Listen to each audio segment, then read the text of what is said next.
There was a recent study published that tried to find out why bald men were so dehydrated, and they found out that since they cry themselves to sleep at night, no matter how much water they drank the next day, the fear and the guilt just overwhelmed them. So I just wanted to share what I've learned over the past 12 years in my hair loss journey. It went from like super kind of thin, to somewhat respectable. I'm allowed into some shops and they take my money.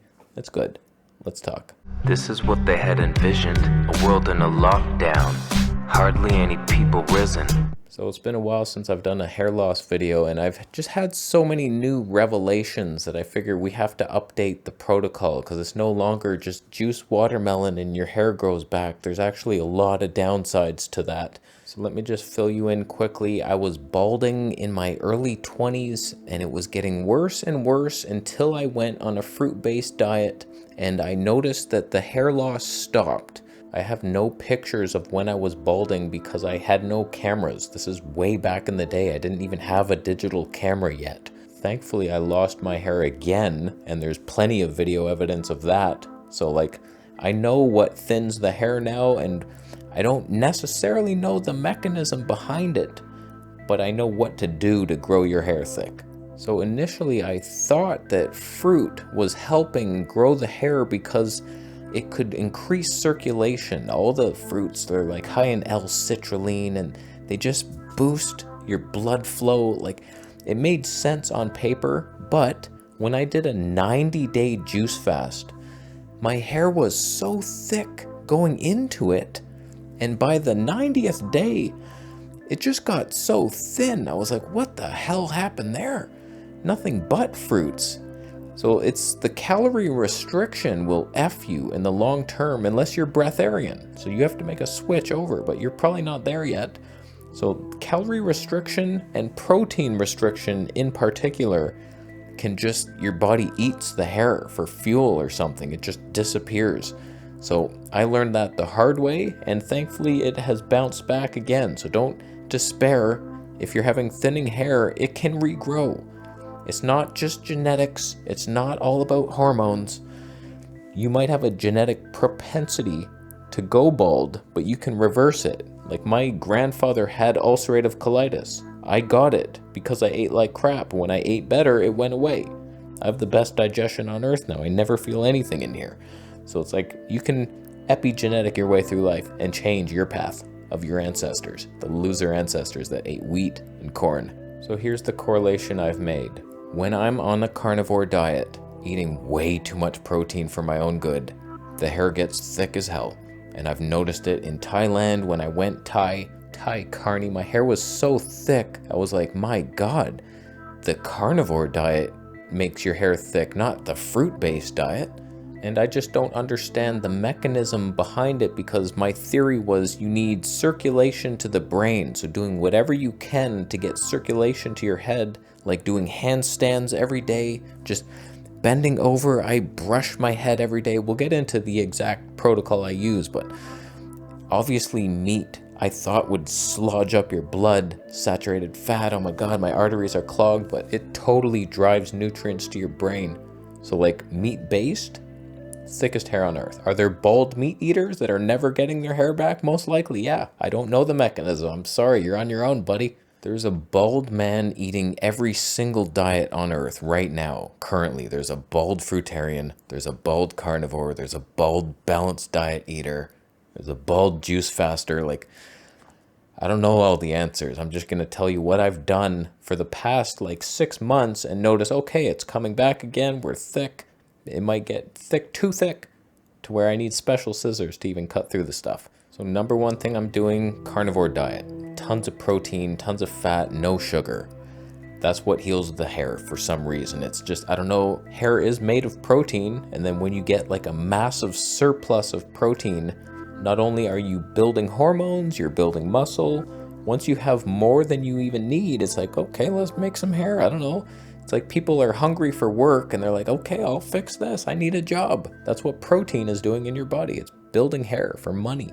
The second thing I do before I shower every day, I bend over. If I was in prison, that would not end well. And I use a little dry brush and just drive circulation to the top of my head. I just scrub it. One of the things I noticed in Thailand that I think really helped, not only was I carnivore, but I was getting these Thai massages, and they would so rigorously and painfully scrub the scalp. I couldn't believe how painful it was. I was often laughing, like, I can't believe how much she can hurt me. But it was so, like, rigorous. So just stimulate your scalp painfully. You're like, holy shit, I'm like probably ruining every hair molecule. No, you're strengthening them. It's like, ow, ow. So I should be doing that all day long, but I have other things to do. So just in the shower, brush the scalp. I also should be doing handstands every day, but I do them once a week. That's all. It's part of my workout, so it's not even for it, but I do get upside down twice in 2 weeks. If you're desperate to grow hair though, do that every day if you can. Build the strength in the Monkey Strength program, of course, to work yourself up to being able to do a handstand. But once you get up there, just try to stay up there as long as you can. Can you do 2 minutes? I guarantee you can't. Put a timer down. Watch how long it takes you to get that 2 minutes. It's gonna be a nightmare. It's gonna be months. As for what I put on my hair, I don't know why this would work, but I put aloe vera on my head every morning, and why wouldn't it work? It's nutrient dense, it's healing, anti-inflammatory, kills fungus. It's just like, I put it on my face, and since I cut the leaf in half, I have 2 halves, one for my face. I'm like, oh, might as well do my hair. I'm not doing it for hair growth, but it seems to be helping, and why not? It's like shampoo. So just, I rub that on my face every morning, leave it on for a couple hours till I have my shower, and then rinse it off. Maybe twice a week, I'll wash my hair with black soap. That's it. It has neem in there. I don't need any special shampoo. I don't think that's gonna help you. Externally is not the main thing. It could help. Look into your thickening shampoos if you want, but black soap is good enough for me. That's what I use on my face. It kills stuff. It helps other things. I don't know. Is it helping? It could be. I just hate the way my hair falls flat if I wash it with shampoo or something. It's just like dead. I understand why men like gel their hair or something, because you're washing it with shampoo and it lost its life. The greasy hair looks much better to a point, and then it just looks like you haven't showered in 3 weeks, and you probably smell like it too. I do. And the last thing I've been doing, which definitely helps, this is a key actually, I think this is one of the main reasons it's working. I put rice water on my hair every night. I've been doing it for the face, and I figured why not? It's known to thicken hair, and I think it does totally. So it's very easy and cheap to make. I do half a cup of rice to 1.5 cups of water. You gotta rinse the rice first, and then you soak it in 1.5 cups of water overnight, and then you strain that out, keep it in the fridge, and then whenever you have your shower, bring it out, and then after your shower, dry your hair off, and then put the rice water in it, and then it's wet for a little bit, and then you're good to go. So that's about it. High protein diet, scalp circulation techniques, rubbing your head, getting the circulation up there, going upside down sometimes, and then washing with the right thing, natural things, aloe vera, rice water afterwards. You might have hope, and people might let you into their homes one day, once again. I've seen bald people, they reflect too much light, and then they're like, no, we can't have that in here. So wait outside, sir. Do you have any extra tips that I have forgotten? Let me know down below, and thumb up the video. Thank you very much.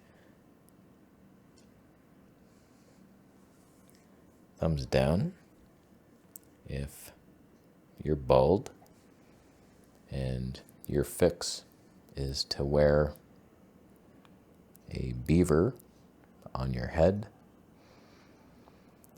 You know he's just gonna chew each individual hair out and build a dam with it. You knew that was coming, right? Not that you have enough to provide for his family. Yeah, enjoy killing beaver societies with your bald head. What other wrong things have you done in your life? It's sad. It's sad to see. How you doing? You subscribing for more videos, and I'll see you in the next one.